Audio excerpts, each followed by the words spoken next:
Nyt me käydään nopea tippi, miten saada asiat kuulostamaan etäisemmiltä siellä miksauksessa. Eli meillä on tässä pianoluuppi, meillä on tässä tämmönen kaikuva kitara homma sen päällä, eli kuulostaa tältä.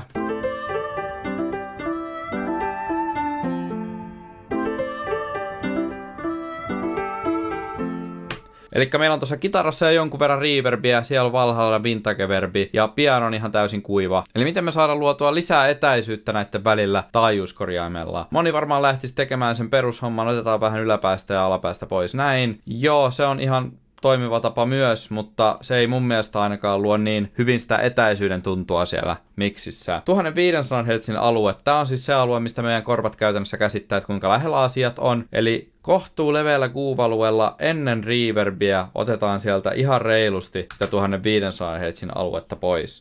Mä laitan tosta noin 5 desibeliä, niin ainakin kuulee, että mistä on kyse. Eli ennen reverbiä. Eli laitetaan siihen vielä vähän gainiä kompensoimaan tota muutosta ja sitten kuunnellaan päällä ja pois.